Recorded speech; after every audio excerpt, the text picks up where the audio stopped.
We're going to get started. Administrative Assistant Sue, please call the roll. Senator Bracy. Here. Senator Baxley. Here. Senator Bean. Here. Senator Bradley. Here. Senator Brandis. Senator Grimsley. Here. Senator Rasan. Here. Quorum present, Mr. Chair. Thank you. Please note Senator Brandis is excused from today's meeting. Appearance cards. Anyone wishing to speak before the committee, please complete an appearance form and give it to the administrative assistant. Should you select to waive your speaking time, your position will be read into the record. Please turn off or mute cell phones. Members may refer to Senate Legis Session Organizer to review presentation materials. We will start with SB 484 on sentencing by Senator Bradley. Senator Bradley, there is one strike all amendment and one amendment to the amendment. Senator Bradley, do you want to take up the strike all amendment and explain If we could take up the strike all, Mr. Chairman. Absolutely. Thank you. You're recognized. The strike all authorizes a court to sentence an offender to county jail for up to 24 months. If the score sheet shows that the total sentence points is between 44 and 60 points, the primary offense is not a forcible felony, and the primary offense is not subject to a minimum mandatory sentence of more than 24 months. Senators, this is a discussion that we've had for several years about trying to relieve some of the pressure on the Department of Corrections. They have about 100,000 inmates, and one of the things that even this committee and other committees have heard is the fact that they're under a lot of pressure. So what this would do is remove a certain number of the prisoners that currently are sentenced to state prison and have them continue to stay locally in county jail. And that cohort would be those that are sentenced to between 12 and 24 months. Because currently, if you're sentenced to more than just a day more than 12 months, then you go to state prison. This would take that 12-month and a day ceiling and raise it to 24 months. I've visited with sheriffs across the state about this at various times. I have 11 sheriffs in my district. And each county is different. Some counties have jails where there's capacity. Some counties have jails where there's not capacity. Some counties would welcome the opportunity to accept some state inmates as long as there was a per diem per inmate paid from the state to the county sheriff's office and the county government in exchange for handling those inmates. The bill contemplates that the Department of Corrections would enter into a contract with whatever of the 67, all or a couple, enter in a contract to accept the inmates pursuant to the guidelines I expressed earlier, and they would be paid a per diem. The amount of that per diem would be negotiated between the department and the respective counties, and there would be a cap of $60 per inmate. So that is the strike all amendment. Okay, thank you for explaining amendment barcode 424720.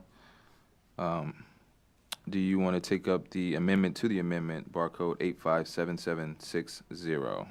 Yes, please. This is a technical amendment that corrects a cross-referencing error in the previous barcode that I explained.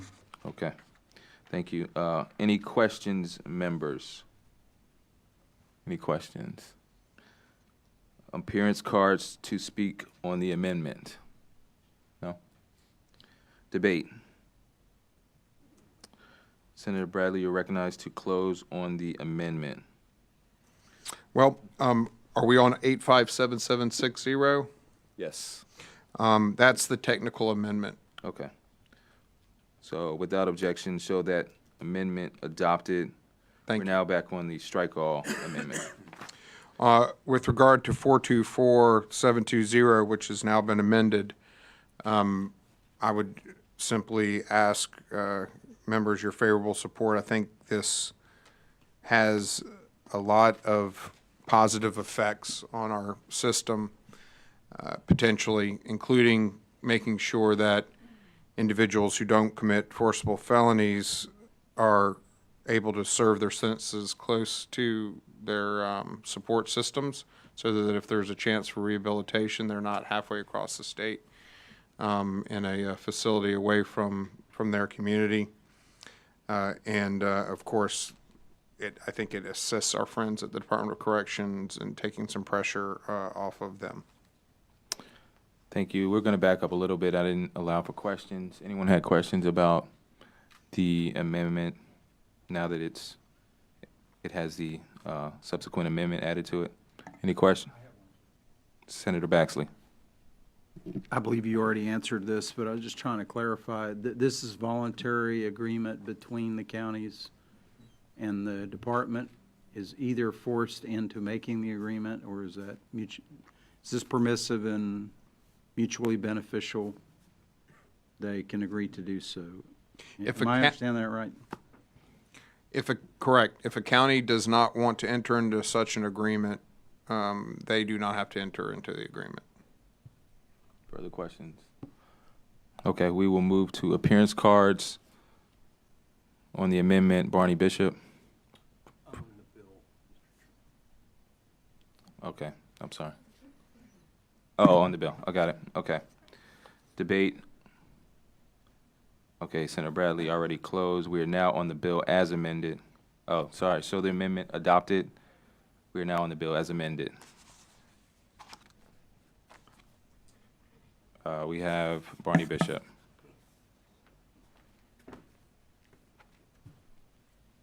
You're recognized. Thank you, Mr. Chairman. Barney Bishop with Florida Smart Justice Alliance. We like this bill so long now that we understand that it's going to be optional between the sheriff and the Florida Department of Corrections, and not mandatory that if the sheriff requests it, the Department of Corrections has to transfer the inmate. Then we think this is a very good bill, and we support it. And thank you very much, Chairman Bradley. Thank you. Thank you. Greg Newburn from Families Against Mandatory Minimums. Waiving support. Thank you.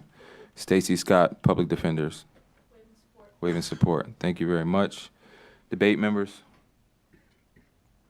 Senator Bradley, you're recognized to close on the bill. Waive close. Sue, please call the roll on final passage of CS for SB 484. Senator Bean? Yes. Senator Bradley? Yes. Senator Brandis? Senator Grimsley? Senator Russon? Yes. Senator Baxley? Chair Bracy?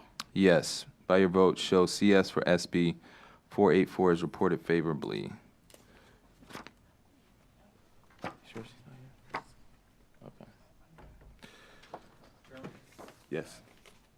Senator Baxley. It's kind of after the fact, but I really would like to know from corrections if there's a cash flow problem for them with this, or if it's a help. And it sounds good. It really does. And but we want to look at all factors. Thank you. Yes, go ahead. Let me be clear. It is there is not an expectation for the Department of Corrections, if this were to become law, to finance it out of its existing budget.